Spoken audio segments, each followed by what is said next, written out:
And as if you can see, there are footnotes down here at the bottom, and they give the different variants that can be found in the printed editions and the earlier manuscripts.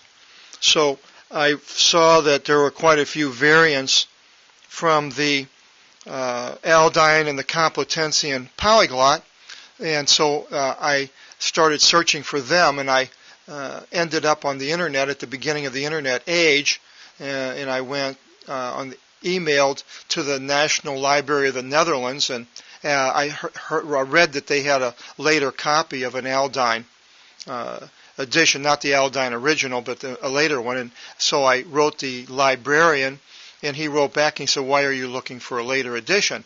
And I said, "Well, because I don't know anybody that has the original." And he said, "Well, we do." And so he microfilmed the whole Aldine Old Testament and sent it to me, and I took the microfilm and had it printed on a microfilm reader. And here's a page. I don't know if you can see this, but the Aldine didn't have verses, so first thing I did was put the verses in the whole Bible.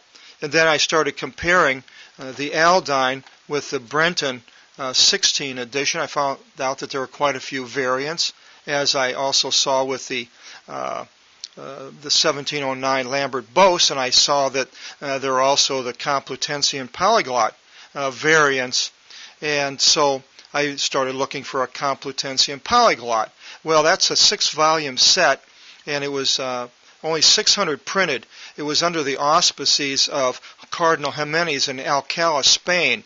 The Aldine was done in Venice, Italy, under Aldus Manutius. And the Complutensian Polyglot, I couldn't find it anywhere, except then one day I was looking on the internet, and here a facsimile copy appeared. And so I sent away and got the information from the publisher and found out that they made a facsimile copy, I think it was back in the 60s, and it's a 6-volume set, and so I ended up purchasing the set. Actually, I saw it first at the University of Washington, state of Washington. Then I bought the set. I don't know if you can see behind me, but right back here is the set, and here is the book of the first volume. It's a huge book, as you can see, and if I'll open it up, this is Genesis, or this is the Old Testament, and you can see that the Greek is actually an interlinear Greek-Latin, along with the Latin down below, the Vulgate and the Hebrew, Aramaic, and so forth.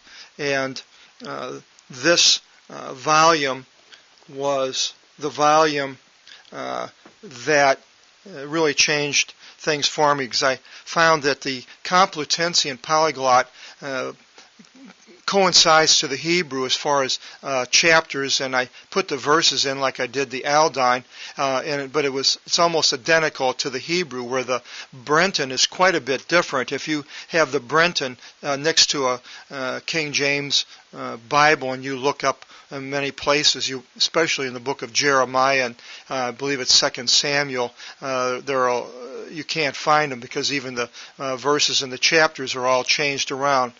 But not so with the Complutensian Polyglot.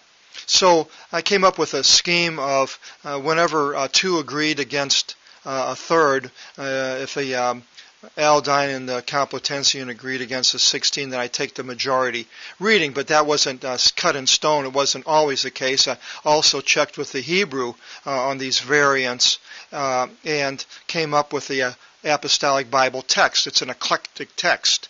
Now, an eclectic text may sound negative. Why is it an eclectic text? Why not the original? Well, the originals, called the autographs, aren't around. In every printed edition of the Bible is an eclectic text. The King James, New King James, all of them. The only Bible that wouldn't be is something that was came from one of the early unsealed manuscripts that I mentioned, like the Codex B, Vaticanus. And but with that, you might say, well, that would be better to go back to these old ones that were around earlier. But the problem with that is that they weren't even used for 2,000 years.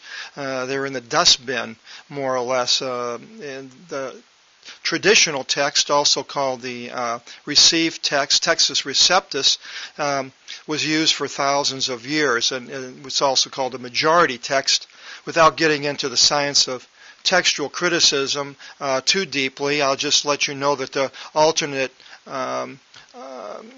philosophy on this with the received text, there are two men that lived in the 19th century, end of the 19th century. First was Dean Bergen, and he wrote a book called The Traditional Text of the Holy Gospels, and he is a defender of the received text, and along with him was, put the wrong book up, but the other book here is Dean Bergen, and this one is Frederick Henry Ambrose Scrivener, Introduction to the Criticism of the New Testament. And these two books, if you get them, they're still available in reprint, will go into the importance of the received text. So with this, we're next going to go into the actual text of the Apostolic Bible in the next seminar, and we'll be going through and explaining the apparatus of the Apostolic Bible. I hope you'll join us, and we'll see you the next time. God bless.